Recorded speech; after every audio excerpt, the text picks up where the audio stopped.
प्रिय भक्तों, शनिवार का दिन शनिदेव को समर्पित होता है और जो भी भक्त शनिवार के दिन शनिदेव की सच्चे मन से पूजा अर्चना एवं उनके मंत्रों का जाप या श्रवण करता है, उस व्यक्ति के ऊपर शनिदेव की कृपा सदा सदा के लिए बनी रहती है। कहा जाता है कि जिन भक्तों पर शनिदेव का आशीर्वाद प्राप्त हो जाता है वह रंक से भी राजा बन जाता है और उसके जीवन के सारे कष्ट व दुख दर्द दूर हो जाते हैं। प्रिय भक्तों, आज हम आपको शनिदेव का एक ऐसा ही चमत्कारी मंत्र बताने जा रहे हैं जिसका 108 बार जाप या श्रवण करने मात्र से ही आपके परिवार व आपकी संतान पर कभी भी किसी प्रकार का संकट नहीं आएगा। साथ ही इस मंत्र के प्रभाव से शनि दोषों से भी मुक्ति मिलती है और भक्तों पर शनिदेव की कृपा हमेशा हमेशा के लिए बनी रहती है। मनचाहा फल व वर प्राप्त होता है। माता पिता एवं बच्चों का स्वास्थ्य हमेशा ठीक बना रहता है। घर के सभी आपसी कलेश हमेशा के लिए मिट जाते हैं। व्यवसाय से लेकर छोटे बड़े हर कारोबार में वृद्धि होगी।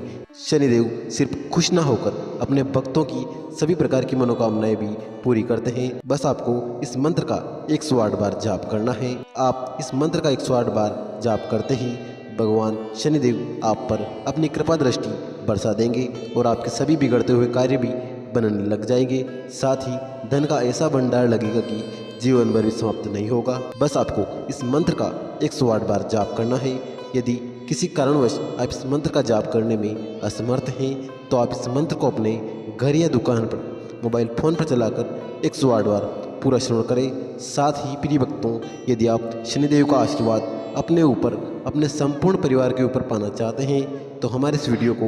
एक दिल से लाइक करके हमारे चैनल संस्कारी सीनू को सब्सक्राइब करके कमेंट में जय शनिदेव अवश्य लिखें, जिससे शनिदेव के चरणों में आप सभी भक्तों की हाजिरी लग जाएगी।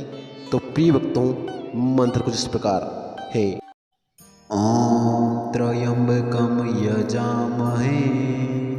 सुगंधि पुष्टिवर्धनम उर्वारुकमिव बन्धनान् मृत्योर्मुक्षीयमामृतम्। ओम त्र्यंबकम यजामहे सुगंधि पुष्टिवर्धनम् उर्वारुकमिव बन्धनान् मृत्योर्मुक्षीयमामृतम्। ओम त्र्यंबकम यजामहे सुगंधि पुष्टिवर्धनम् उर्वारुकमिव बन्धनान् मृत्योर्मुक्षीयमामृतम्। ओम त्र्यंबकम यजामहे सुगंधि पुष्टिवर्धनम् उर्वारुकमिव बन्धनान् मृत्योर्मुक्षीयमामृतम्। ओम त्र्यंबकम यजामहे सुगंधि पुष्टिवर्धनम् उर्वारुकमिव बन्धनान् मृत्योर्मुक्षीयमामृतम्। ओम त्र्यंबकम यजामहे सुगंधि पुष्टिवर्धनम् उर्वारुकमिव बन्धनान् मृत्योर्मुक्षीयमामृतम्। ओम त्र्यंबकम यजामहे सुगंधि पुष्टिवर्धनम् उर्वारुकमिव बन्धनान् मृत्योर्मुक्षीयमामृतम्। ओम त्र्यंबकम यजामहे सुगंधि पुष्टिवर्धनम् उर्वारुकमिव बन्धनान् मृत्योर्मुक्षीयमामृतम्। ओम त्र्यंबकम यजामहे सुगंधि पुष्टिवर्धनम् उर्वारुकमिव बन्धनान् मृत्योर्मुक्षीयमामृतम्। ओम त्र्यंबकम यजामहे सुगंधि पुष्टिवर्धनम् उर्वारुकमिव बन्धनान् मृत्योर्मुक्षीयमामृतम्। ओम त्र्यंबकम यजामहे सुगंधि पुष्टिवर्धनम् उर्वारुकमिव बन्धनान् मृत्योर्मुक्षीयमामृतम्। ओम त्र्यंबकम यजामहे सुगन्धिपुष्टिवर्धनम् उर्वारुकमिव बन्धनान् मृत्युर्मुक्षैमामृतम् ॐ त्र्यम्बकं यजामहे सुगन्धिपुष्टिवर्धनम् उर्वारुकमिव बन्धनान् मृत्युर्मुक्षैमामृतम् ॐ त्र्यम्बकं यजामहे सुगन्धिपुष्टिवर्धनम् उर्वारुकमिव बन्धनान् मृत्युर्मुक्षैमामृतम् ॐ त्र्यम्बकं यजामहे सुगन्धिपुष्टिवर्धनम् उर्वारुकमिव बन्धनान् मृत्युर्मुक्षैमामृतम् ॐ त्र्यम्बकं यजामहे सुगन्धिपुष्टिवर्धनम् उर्वारुकमिव बन्धनान् मृत्युर्मुक्षैमामृतम् ॐ त्र्यम्बकं यजामहे सुगन्धिपुष्टिवर्धनम् उर्वारुकमिव बन्धनान् मृत्युर्मुक्षैमामृतम् ॐ त्र्यम्बकं यजामहे सुगन्धिपुष्टिवर्धनम् उर्वारुकमिव बन्धनान् मृत्युर्मुक्षैमामृतम् ॐ त्र्यम्बकं यजामहे सुगन्धिपुष्टिवर्धनम् उर्वारुकमिव बन्धनान् मृत्युर्मुक्षैमामृतम् ॐ त्र्यम्बकं यजामहे सुगन्धिपुष्टिवर्धनम् उर्वारुकमिव बन्धनान् मृत्युर्मुक्षैमामृतम् ॐ त्र्यम्बकं यजामहे सुगन्धिपुष्टिवर्धनम् उर्वारुकमिव बन्धनान् मृत्युर्मुक्षैमामृतम् ॐ त्र्यम्बकं यजामहे सुगन्धिपुष्टिवर्धनम् उर्वारुकमिव बन्धनान् मृत्युर्मुक्षैमामृतम् ॐ त्र्यम्बकं यजामहे सुगन्धिपुष्टिवर्धनम् उर्वारुकमिव बन्धनान् मृत्युर्मुक्षैमामृतम् ॐ त्र्यम्बकं यजामहे सुगन्धिपुष्टिवर्धनम् उर्वारुकमिव बन्धनान् मृत्युर्मुक्षैमामृतम् ॐ त्र्यम्बकं यजामहे सुगन्धिपुष्टिवर्धनम् उर्वारुकमिव बन्धनान् मृत्युर्मुक्षैमामृतम् ॐ त्र्यम्बकं यजामहे सुगन्धिपुष्टिवर्धनम् उर्वारुकमिव बन्धनान् मृत्युर्मुक्षैमामृतम् ॐ त्र्यम्बकं यजामहे सुगन्धिपुष्टिवर्धनम्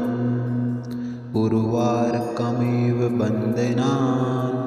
मृत्युर्मुक्षैमामृतम् ॐ त्र्यम्बकं यजामहे सुगन्धिपुष्टिवर्धनम् उर्वारुकमिव बन्धनान् मृत्युर्मुक्षैमामृतम् ॐ त्र्यम्बकं यजामहे सुगन्धिपुष्टिवर्धनम् उर्वारुकमिव बन्धनान् मृत्युर्मुक्षैमामृतम् ॐ त्र्यम्बकं यजामहे सुगन्धिपुष्टिवर्धनम् उर्वारुकमिव बन्धनान् मृत्युर्मुक्षैमामृतम् ॐ त्र्यम्बकं यजामहे सुगन्धिपुष्टिवर्धनम् उर्वारुकमिव बन्धनान् मृत्योर्मुक्षीयमामृतम् ॐ त्र्यम्बकं यजामहे सुगन्धिपुष्टिवर्धनम् उर्वारुकमिव बन्धनान् मृत्योर्मुक्षीयमामृतम् ॐ त्र्यम्बकं यजामहे सुगन्धिपुष्टिवर्धनम् उर्वारुकमिव बन्धनान् मृत्योर्मुक्षीयमामृतम् ॐ त्र्यम्बकं यजामहे सुगन्धिपुष्टिवर्धनम् उर्वारुकमिव बन्धनान् मृत्योर्मुक्षीयमामृतम् ॐ त्र्यम्बकं यजामहे सुगन्धिपुष्टिवर्धनम् उर्वारुकमिव बन्धनान् मृत्योर्मुक्षीयमामृतम् ॐ त्र्यम्बकं यजामहे सुगन्धिपुष्टिवर्धनम् उर्वारुकमिव बन्धनान् मृत्योर्मुक्षीयमामृतम् ॐ त्र्यम्बकं यजामहे सुगन्धिपुष्टिवर्धनम् उर्वारुकमिव बन्धनान् मृत्योर्मुक्षीयमामृतम् ॐ त्र्यम्बकं यजामहे सुगन्धिपुष्टिवर्धनम् उर्वारुकमिव बन्धनान् मृत्योर्मुक्षीयमामृतम् ॐ त्र्यम्बकं यजामहे सुगन्धिपुष्टिवर्धनम् उर्वारुकमिव बन्धनान् मृत्योर्मुक्षीयमामृतम् ॐ त्र्यम्बकं यजामहे सुगन्धिपुष्टिवर्धनम् उर्वारुकमिव बन्धनान् मृत्योर्मुक्षीयमामृतम् ॐ त्र्यम्बकं यजामहे सुगन्धिपुष्टिवर्धनम् उर्वारुकमिव बन्धनान् मृत्योर्मुक्षीयमामृतम् ॐ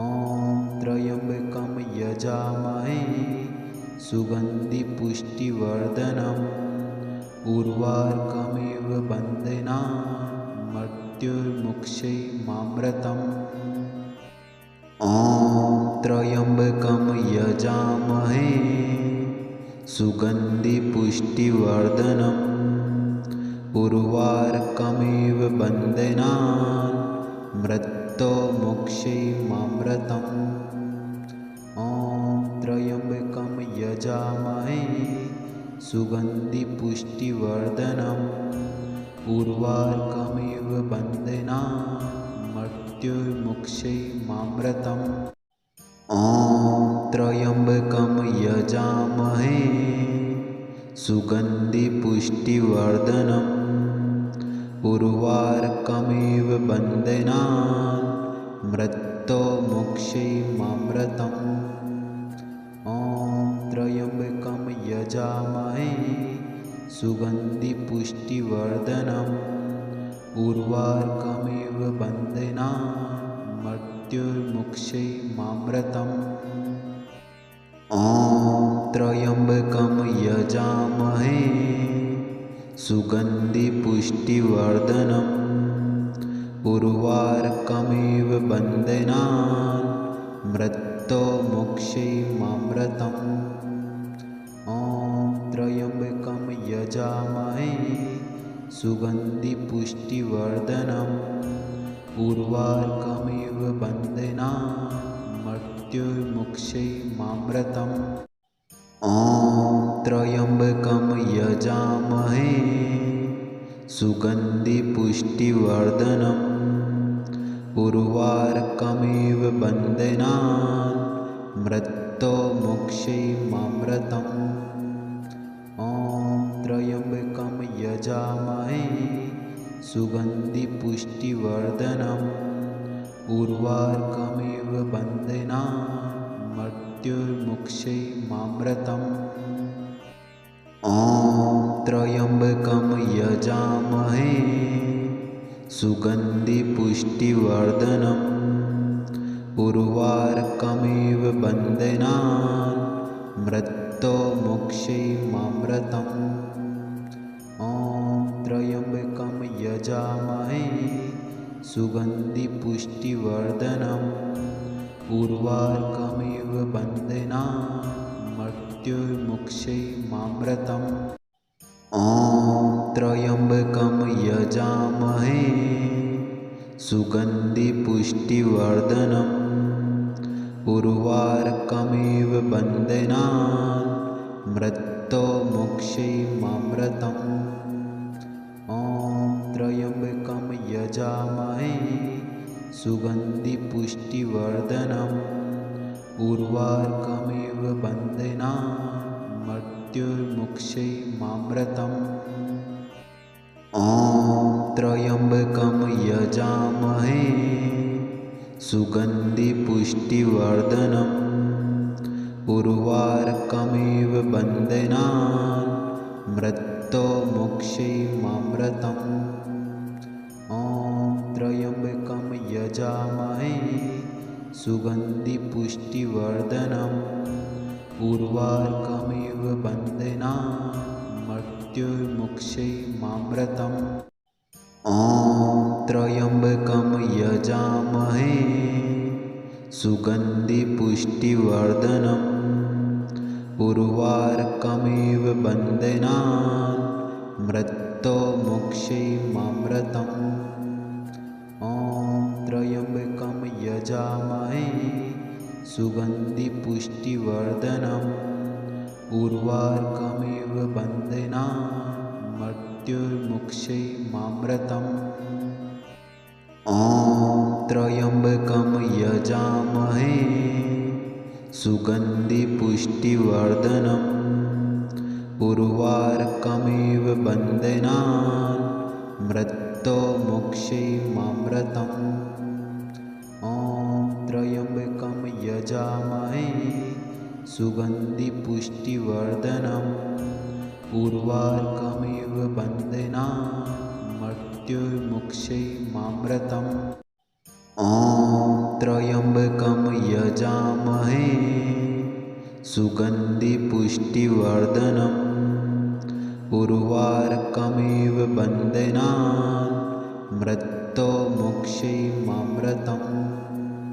ॐ त्र्यम्बकं यजामहे सुगन्धिपुष्टिवर्धनम् उर्वारुकमिव बन्धनान् मृत्युर्मुक्षैमामृतम्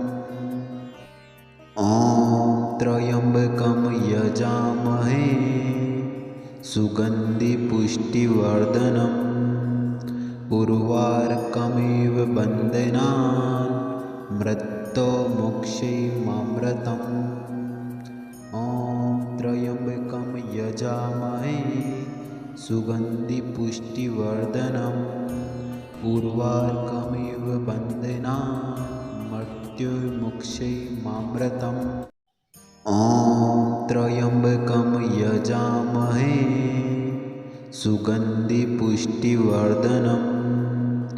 उर्वारुकमिव बन्धनान्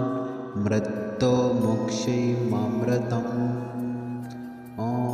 त्र्यम्बकं यजामहे सुगन्धिपुष्टिवर्धनम् उर्वारुकमिव बन्धनान् मृत्युर्मुक्षैमामृतम् ॐ त्र्यम्बकं यजामहे सुगन्धिपुष्टिवर्धनम् उर्वारुकमिव बन्धनान् मृत्युर्मुक्षैमामृतम् ॐ त्र्यम्बकं यजामहे सुगन्धिपुष्टिवर्धनम् उर्वारुकमिव बन्धनान् मृत्युर्मुक्षैमामृतम् ॐ त्र्यम्बकं यजामहे सुगन्धिपुष्टिवर्धनम् उर्वारुकमिव बन्धनान् मृत्योर्मुक्षैर्मामृतम् ॐ त्र्यम्बकं यजामहे सुगन्धिपुष्टिवर्धनम् उर्वारुकमिव बन्धनान् मृत्योर्मुक्षैर्मामृतम् ॐ त्र्यम्बकं यजामहे सुगन्धिपुष्टिवर्धनम् उर्वारुकमिव बन्धनान् मृत्योर्मुक्षैर्मामृतम् ॐ त्र्यम्बकं यजामहे सुगन्धिपुष्टिवर्धनम् उर्वारुकमिव बन्धनान् मृत्योर्मुक्षैर्मामृतम् ॐ त्र्यम्बकं यजामहे सुगन्धिपुष्टिवर्धनम् उर्वारुकमिव बन्धनान् मृत्योर्मुक्षैर्मामृतम् ॐ त्र्यम्बकं यजामहे सुगन्धिपुष्टिवर्धनम् उर्वारुकमिव बन्धनान् मृत्योर्मुक्षैर्मामृतम् ॐ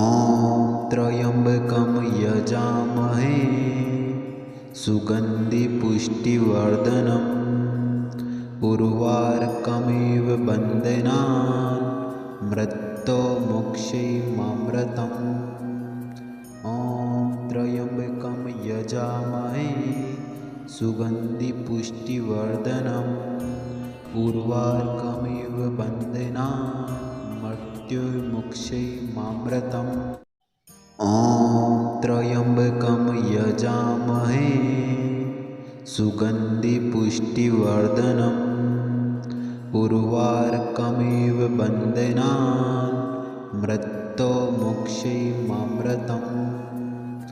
ॐ त्र्यम्बकं यजामहे सुगन्धिपुष्टिवर्धनम्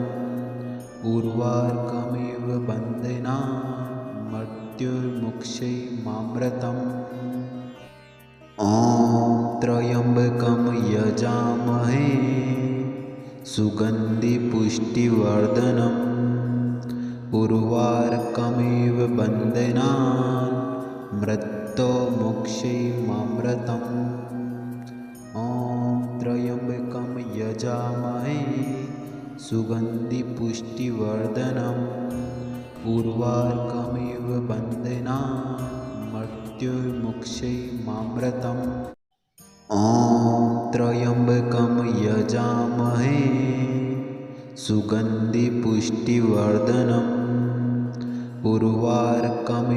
बन्धनान् मृत्योर्मुक्षैर्मामृतम् ॐ त्र्यम्बकं यजामहे सुगन्धिपुष्टिवर्धनम् उर्वारुकमिव बन्धनान् मृत्योर्मुक्षैर्मामृतम् ॐ त्र्यम्बकं यजामहे सुगन्धिपुष्टिवर्धनम् उर्वारुकमिव बन्धनान् मृत्योर्मुक्षैर्मामृतम् ॐ त्र्यम्बकं यजामहे सुगन्धिपुष्टिवर्धनम् उर्वारुकमिव बन्धनान् मृत्योर्मुक्षैर्मामृतम् ॐ त्र्यम्बकं यजामहे सुगन्धिपुष्टिवर्धनम् उर्वारुकमिव बन्धनान् मृत्योर्मुक्षैर्मामृतम् ॐ त्र्यम्बकं यजामहे सुगन्धिपुष्टिवर्धनम् उर्वारुकमिव बन्धनान् मृत्योर्मुक्षैर्मामृतम् ॐ त्र्यम्बकं यजामहे सुगन्धिपुष्टिवर्धनम् उर्वारुकमिव बन्धनान् मृत्योर्मुक्षैर्मामृतम् ॐ त्र्यम्बकं यजामहे सुगन्धिपुष्टिवर्धनम् उर्वारुकमिव बन्धनान् मृत्युर्मुक्षैमामृतम् ॐ त्र्यम्बकं यजामहे सुगन्धिपुष्टिवर्धनम् उर्वारुकमिव बन्धनान् मृत्युर्मुक्षैमामृतम् ॐ त्र्यम्बकं यजामहे सुगन्धिपुष्टिवर्धनम् उर्वारुकमिव बन्धनान् मृत्युर्मुक्षैमामृतम् ॐ त्र्यम्बकं यजामहे सुगन्धिपुष्टिवर्धनम् उर्वारुकमिव बन्धनान् मृत्युर्मुक्षैमामृतम् ॐ त्र्यम्बकं यजामहे सुगन्धिपुष्टिवर्धनम् उर्वारुकमिव बन्धनान् मृत्युर्मुक्षैमामृतम् ॐ त्र्यम्बकं यजामहे सुगन्धिपुष्टिवर्धनम् उर्वारुकमिव बन्धनान् मृत्युर्मुक्षैमामृतम् ॐ त्र्यम्बकं यजामहे सुगन्धिपुष्टिवर्धनम् उर्वारुकमिव बन्धनान् मृत्युर्मुक्षैमामृतम् ॐ